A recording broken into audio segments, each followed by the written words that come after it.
Hello dear students, welcome to our it class. ये आपकी हिंदी की बुक जिसका नेम है वसंत। इसका चैप्टर नंबर 3 यानी कि पार्ट 3 बस की यात्रा हम आपको बता चुके हैं। आपने इसकी स्टोरी पढ़ ली थी जिसमें आपको कई सारी चीज़ें मजाकिया लगी होगी, कई सारी बातों में हंसना भी आया होगा। यानी इसमें इस बस को खटारा बस बताया गया है, जो एक टूटी फूटी बस होती है जिसको कहा जाता है कि ये तो बहुत बूढ़ी हो गई है और लोग इसमें सफ़र करना भी पसंद नहीं करते। फिर जो लेखक हैं वो इसमें सफ़र करते हैं, बहुत टेंशन रहती है, कभी लगता है कि हम हिल रहे हैं, कभी लगता है कि बस हिल रही है, और ऐसे करते करते हंसते हंसाते आखिर में वो बस की टेंशन छोड़ के बातों में उलझ जाते हैं। तो अभी बारी है इसके क्वेश्चन आंसर्स की, जो मैंने आपको कहा था कि मैं अगली वीडियो में कराऊंगी। कारण बताएं, पाठ्य पुस्तक के प्रश्न है ये। प्रश्न 1, मैंने उस कंपनी के हिस्सेदार की तरफ पहली बार श्रद्धा भाव से देखा। लेखक के मन में हिस्सेदार साहब के लिए श्रद्धा क्यों जग गई?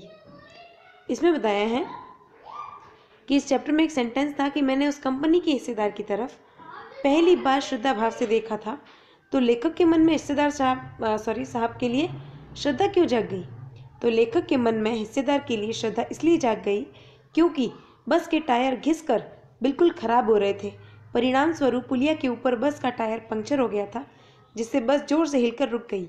अगर बस तेज गति से चल रही होती तो अवश्य ही उछलकर नाले में गिर जाती।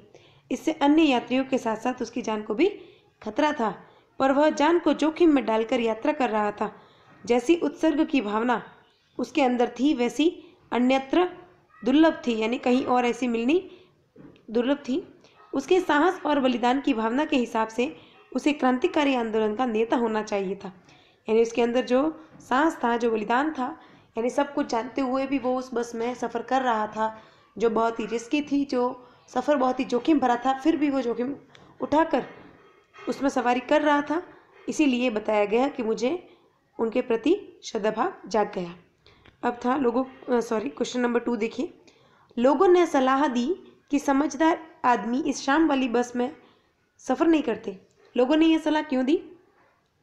लोगों ने सलाह दी थी ना कि जो समझदार इंसान होता है वो इस बस में शाम को, यानी शाम वाली जो ये बस है, इसमें सफ़र नहीं करते। तो ऐसी सलाह क्यों दी उन्होंने? कोई तो कारण होगा ना। तो लोगों ने यह सलाह लेखक को इसीलिए दी क्योंकि वे यह जानते थे कि बस की हालत बहुत ख़राब है। रास्ते में बस कभी भी और कहीं भी धोखा दे सकती है। बस यात्रियों को गंतव्य तक ठीक से पहुंचा ही देगी, यह कहना मुश्किल था। यानी उस बस पे भरोसा किया जाना बहुत ही मुश्किल था। ऐसा जैसे सारी बस ही इंजन है और हम इंजन के भीतर बैठे हैं। लेखक को ऐसा क्यों लगा? मैंने आपको बताया था ना शुरुआत में ही कि ऐसा लग रहा था कि पूरी बस ही इंजन है और हम इंजन के अंदर ही बैठे हुए हैं। तो ऐसा क्यों लग रहा था? तो लेखक को ऐसा इसलिए लगा क्योंकि जब बस को स्टार्ट किया गया तब पूरी बस जोर की आवाज़ करती हुई हिलने लगी। ऐसे में लेखक और उनके मित्रों को लगा कि जैसे सारी बस ही इंजन है और हम इंजन के अंदर बैठे हैं।